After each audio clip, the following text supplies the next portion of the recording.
Nous tenons avant toute chose à affirmer que notre raisonnement est neutre et que nous favorisons et prenons parti pour aucun des candidats lors de cette analyse. Organisé par la chaîne d'information BFM TV appartenant au milliardaire Patrick Drahi et également retranscrit sur la chaîne RMC Découverte, c'est dans une émission spéciale appelée Mélenchon-Zemmour le débat qu'Éric Zemmour et Jean-Luc Mélenchon se sont tous deux réunis à 21h dans le cadre d'un débat transmis en direct. L'émission commence, il n'y a aucun public. Il est 21h et les deux candidats à la présidentielle s'apprêtent à s'affronter à l'image d'un match de football où chacun se doit de défendre son camp tout en attaquant les positions de son adversaire. Ce débat est axé par deux grandes questions, notamment la France est-elle en danger avec la question de la puissance française et de l'immigration, ainsi que comment réduire la fracture sociale en France en parlant de pouvoir d'achat et d'environnement. Dans notre analyse, nous pouvons pointer du doigt les attitudes des deux candidats que nous pouvons comparer en nous référant à ces deux séquences.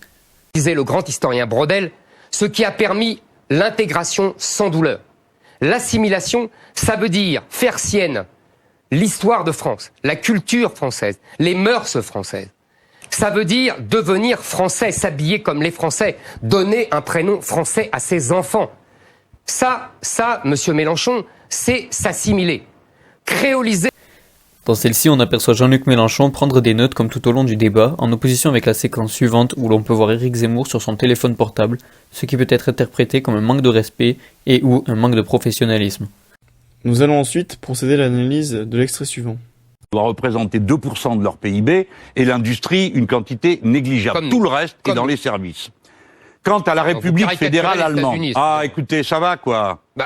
Supportez quoi, faites pas Woody Woodpecker à tous les 5 minutes. Dès que je dis un mot, là vous êtes là à taper sur le tronc. Bon. Tout à l'heure vous m'avez coupé tout le temps. Oui, voilà. Dans cet extrait, nous constatons que Éric Zemmour coupe une énième fois la parole à Jean-Luc Mélenchon en justifiant cet acte par le fait qu'il lui aussi été coupé la parole par Jean-Luc Mélenchon. On peut donc se demander si la prise de parole et la direction de cette dernière est bien gérée au sein de ce débat ou si nous assistons à un débat constructif ou bien des querelles futiles. Nous allons également citer l'extrait suivant où Éric Zemmour répondra à une journaliste d'une manière à la limite du correct en réponse aux chiffres donnés par Éric Zemmour. Éric Zemmour. Chère madame, votre chiffre est tellement ridicule que je pense que le ridicule est pour vous. Et que vous devriez lire l'excellent livre de Charles Prats et vous verrez ce qu'il en est exactement et vous comprendrez à quel point vous vous êtes couverte de ridicule là pendant cette soirée. Non. Cet extrait peut faire polémique car il remet totalement en cause la légitimité du rôle de modérateur de la discussion que possède le journaliste, ce qui peut être considéré comme un manque de respect pour certains, peut être également vu comme un non-respect des règles du débat. Pour conclure, nous pouvons dire que le débat entre Jean-Luc Mélenchon et Éric Zemmour n'était pas uniquement un simple débat politique, mais également un face-à-face électoral qui a fait polémique. Ceci se confirme par les propos et les actions des deux candidats, cherchant plutôt à se défier et se déstabiliser au lieu de créer de réels raisonnements et de réelles problématiques.